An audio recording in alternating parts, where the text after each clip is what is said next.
Amid ongoing concerns about companies closing factories and outsourcing jobs to maximize profits, Catch the Wind offers an unlikely scenario. What if an employee simply followed her job overseas? That idea sounds absurd to everyone but Edith, a textile factory worker who doesn't think twice about forfeiting her severance, abandoning her home and heading from France to Morocco for a new life. Director Gail Morrell shines a light on the appalling labor conditions to come, but Catch the Wind isn't the next Norma Ray by any stretch. Instead, it's a toothless vehicle for the great Sandrine Bonnaire, who plays Edith as a stubborn introvert turned accidental adventuress. The film undergoes a surprising evolution from righteous exposé to picture postcard travelogue, losing much of its potency in the process. As her labor union roils at the threat of outsourcing, Edith chooses to keep her head down and continue the punch-clock drudgery of her quality control job.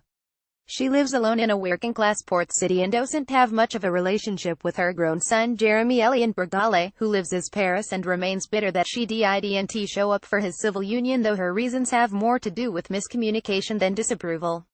When the HR head at the factory informs her of the factory closing and starts laying out her severance package, Edith shocks her by requesting relocation to Tangiers, despite a massive pay cut and the absence of labor protections. Once in Morocco, everything goes as poorly as predicted. Edith forfeits her spacious home for a shabby single-room rental run by Mina Monafetou, a bitter divorcee, and her son Ali Kamal El Amri, who addresses her with equal parts curiosity and pity. Just getting to her new workplace involves a harrowing journey on foot through construction zones, including a last leg on a Muslim-affiliated transit bus that requires all women to wear head coverings. Instead of a state-of-the-art factory, Edith finds a sweatshop lined with sewing machines so poorly maintained that her workstation occasionally jolts her with an electric shock. Complaining to management has unforeseen consequences, too, because there's no job security and the system winds up pitting workers against each other instead of the company. Despite some low points that upend even the marginal, hand-common existence she's carved out for herself, Edith starts to warm to her surroundings and experience a quality of life that isn't connected to money or the workplace.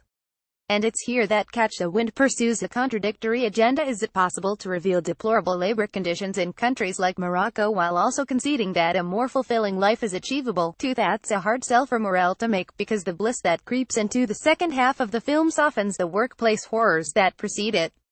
Despite all the hardships Edith endures, the end winds up justifying the means.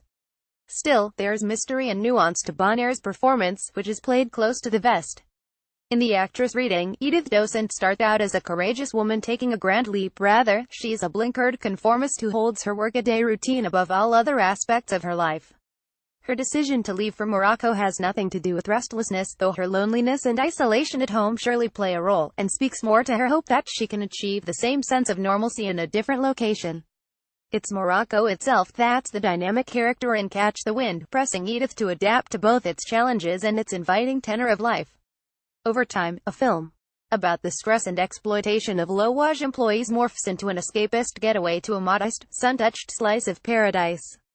To that end, Morrell and his cinematographer, David Chambil, find the beauty of Tangiers as an old port city that's scarred by rapid westernization but holding on to its distinct identity. Edith doesn't have the ability to force some continuity between Morocco and home. It's only when the country changes her that contentment is possible.